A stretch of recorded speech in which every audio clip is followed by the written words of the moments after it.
Hi friends, நம்ம இன்றைக்கி இந்த வீடியோவில் ஒரு ஹார்வெஸ்டிங் தான் பார்க்க போகிறோம். என்னென்னா நம்ம அந்த கோவக்காய் செடியில் தான் ஹார்வெஸ்ட் பண்ண போகிறோம். இது ஆல்ரெடி ஒரு வீடியோவில் நான் போட்டிருப்பேன் கோவக்காய் வந்து ஹார்வெஸ்ட் பண்ணது. ஸோ அந்த டைம் இந்த கம்பில் தான் கொஞ்சம் காய்ச்சிருந்துச்சு. காய் ஒரு 4 காய் போல் காய்ச்சிருந்து. இந்த வாட்டி என்னென்னா அந்த கொடி வந்து கொஞ்சம் அந்த பைப்பு சைடு வந்து வெளியே படர்ந்துருந்து. ஸோ அதில் வந்து ஒரு 4-5 காய் காய்ச்சிருந்து. அதை தான் இன்றைக்கி பறிக்க போகிறோம். நான் ஃபஸ்ட்டு கவனிக்கவே இல்லை. இன்றைக்கி தான் வந்து பார்க்கும்போது இந்த சைடு காய் இருந்த மாதிரி இருந்துச்சு. ஸோ அதை பார்க்கும்போது அதுலேயும் ஒரு கொஞ்சம் காய் இருந்துச்சு. இந்த கோவக்காய் வந்து நல்ல டேஸ்ட்டாக இருக்கும். நம்ம கடையில் வந்து வாங்குறது மாதிரி இல்லை. இது வந்து கொஞ்சம் அந்த வெள்ளரிக்காய் பிஞ்சு சாப்பிட்டா எப்படி இருக்கும் அந்த டேஸ்ட்டில் சூப்பராக இருந்துச்சு.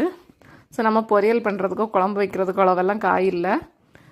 இந்த மாதிரி சைஸில் தான் ஒரு 5 காய் போல் பறிச்சிருந்தேன்.